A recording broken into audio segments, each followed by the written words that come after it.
Sexta-feira agitada, olha, mais uma fase da Lava Jato, Operação Boa na Fortuna, que teve como alvo principal Delfim Neto, ex-ministro do milagre econômico, né, do regime militar. Pelo visto, o milagre econômico ele fez na sua própria conta bancária 15 milhões de reais em propina, segundo o Ministério Público Federal. Eu já vou falar do Delfim. Eu queria antes falar de outro evento importante de hoje, que foi a libertação de Joesley Batista e de Ricardo Saldi. Vocês vão lembrar, eles estão presos desde que houve aquela confusão da delação premiada, né, com aquela gravação em que eles falaram uma porrada de besteira. Rodrigo Janot resolveu rescindir a delação, então eles foram presos por obstrução dentro ali daquela investigação do quadrilhão do PMDB. O que aconteceu de lá para cá? O Fachin, ele ainda não homologou a rescisão da delação premiada, embora a PGR já tenha se manifestado pela rescisão. E eles não foram denunciados justamente porque está pendente esse acordo de delação. Então eles estavam num limbo, de fato eles estavam num limbo jurídico, desde de quando venceu a prisão, né, o período de prisão dentro do processo, dentro do prazo de instrução, né, do processo, que acabou não acontecendo. Então eles ficaram presos por isso. O Joesley tinha também a prisão daquele caso de insider trading de São Paulo, mas ele e o Wesley foram liberados disso há 2 semanas pelo STJ. Então ficou pendente essa prisão e hoje ele conseguiu a decisão aí do juiz Marcos Vinícius da 12ª Vara Federal em Brasília, novíssima 12ª Vara Federal, que a gente já aqui avisava. Ontem mesmo publicamos que está correndo aqui nos bastidores o apelido da 12ª Vara, que é o túmulo da Lava Jato. A gente falou daquela confusão que teve, né, da distribuição dos processos que foram para lá que não poderiam ter ido, outros que voltaram, mas esse aí acabou indo e ficando na 12ª, então o juiz Marcos Vinícius resolveu que realmente era um excesso a prisão do Joesley e do Ricardo Saldi e mandou os dois para casa. Então eles estão aí, vão poder ir para casa e responder os processos que virão em liberdade. E, obviamente que ainda tem que aguardar aí a decisão do Fachin, que parece que esqueceu de rescindir, de homologar a rescisão do acordo deles. Bom, isso ainda terá desdobramentos, tem muita gente aliviada com a libertação dos dois, especialmente porque havia ali uma intenção, a gente corria nos bastidores uma intenção de uma tentativa de um novo acordo, eles teriam aí alguma carta na manga, né, envolvendo o judiciário, etc. e tal, muito boato, mas o fato é que isso não aconteceu. A Raquel Dodge também não toparia nenhum tipo de colaboração nova em função do desastre que foi a colaboração deles firmada com o Janot, e ficou por isso mesmo, e agora eles estão indo para casa aí depois de 6 meses, dessa temporada de 6 meses na cadeia. É isso aí, essa é a notícia urgente que era importante dar. Além disso, não temos previsão de que Carmen Lúcia paute a questão do Lula, né, nem nas ADCs, nem no habeas corpus. Então Lula vai ficando aí a perigo, né, podendo ser preso sim nas próximas semanas. A gente vai ficar bem atento para ver se isso acontece finalmente, né? E aí agora a gente volta para essa questão de hoje. Olha, Belo Monte foi uma fraude desde o início, desde a licitação. Isso fica claro nessa investigação, as delações são muito claras em relação a isso.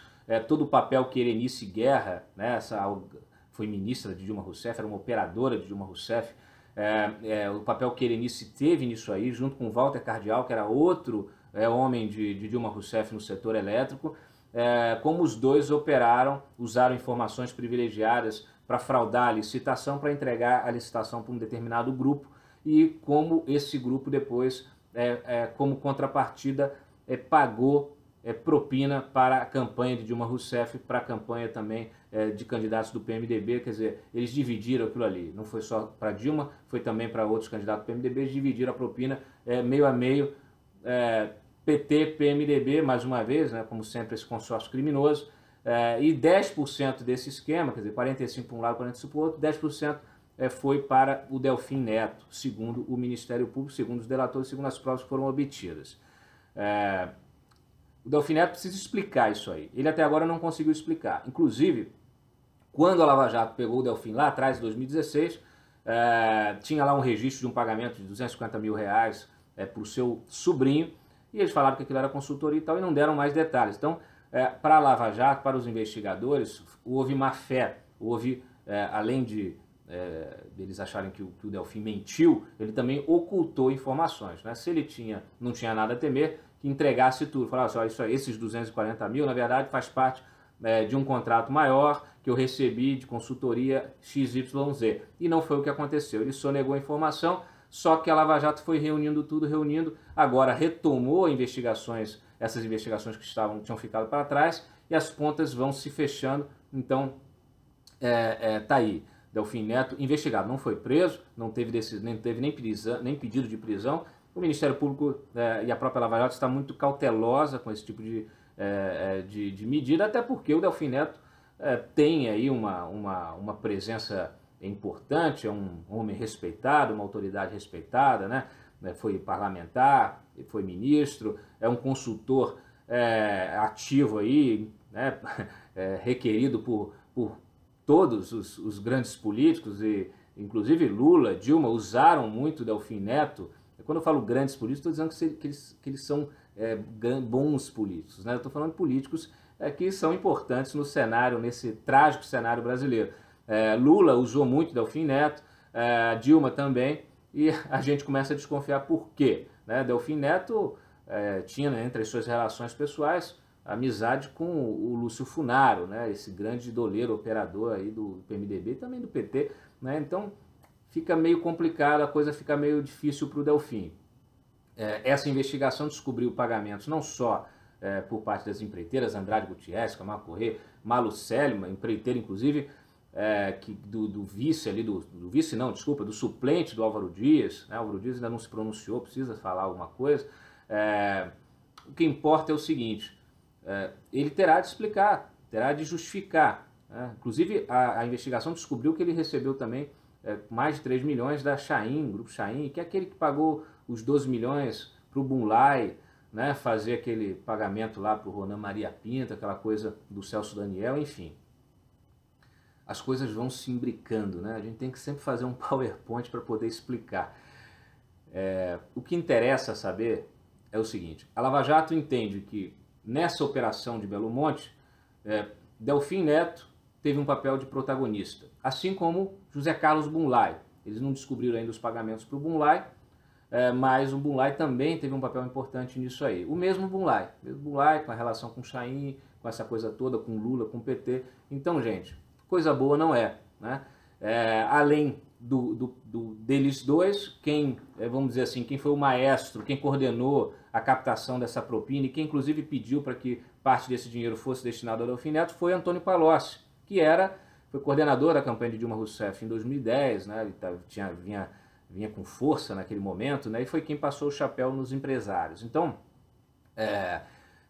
mistura-se tudo. Você tem Palocci, você tem esses dois aí coordenando com protagonismo, né? O Palocci coordenando, esses dois com protagonismo como operadores na estruturação do consórcio que venceu a obra aí, venceu a licitação para construir Belo Monte, e também você tem operadores internos, né? A própria Erenice Guerra, que foi ministra de Dilma Rousseff, também caiu por estar enrolada com esquemas, o Walter Cardial, outro, né, também homem de Dilma Rousseff, né? E aí a própria Dilma Rousseff, né? Então se no Petrolão o Lula era o comandante, está claro que a Dilma tem um papel também de comandante no caso do Eletrolão. Por quê? Porque Dilma sempre foi a grande ministra de Minas e Energia, né? Depois, mesmo ela tendo sido ministra da Casa Civil, substituindo o Zé Dirceu, ela sempre manteve essa ascensão no setor elétrico, sempre negociando com a turma do PMDB, né? Turma do Sarney, Lobão, etc.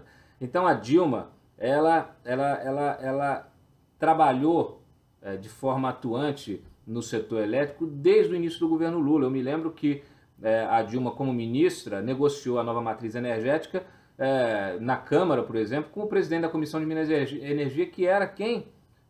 O deputado José Janene, está lá na origem do Petrolão, estava já no Mensalão, está na origem do Petrolão com Alberto Youssef, etc. Então, gente, olha, tudo um grande clube.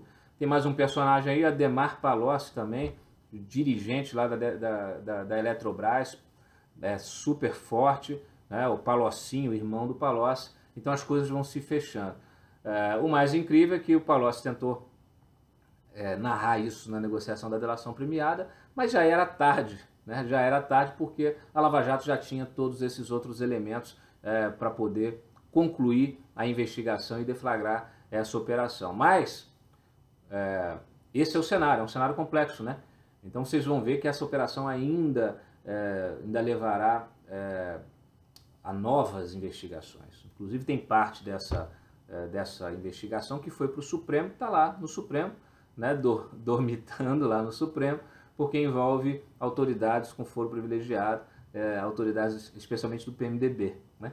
Então, o resto que não está lá na 10ª vara com o Moro, mas é isso, a gente está diante aí de um grande esquema envolvendo Belo Monte, mas que é a porta de entrada do Eletrolão, de um esquema muito maior, sendo que Delfim Neto também é uma janela para o sistema financeiro, por causa da sua relação com a Febraban, sua relação com os bancos, os grandes bancos. Então, a Lava Jato, por isso toda a cautela, né? A Lava Jato está trilhando um novo caminho e um caminho muito importante para ajudar nessa faxina geral. Então, é isso aí. Bastante complexo. Eu publiquei durante o dia várias informações do inquérito, documentos, etc. Vale a pena dar uma olhadinha lá no site. Eu fico por aqui, bom descanso a vocês, um bom fim de semana, muito obrigado mais uma vez, mais uma semana, mais uma vez pela audiência, pela companhia. Curtam o vídeo, me sigam nas redes sociais e a gente se vê na segunda-feira em mais um Momento Antagonista com Cláudio Dantas. Obrigado, tchau!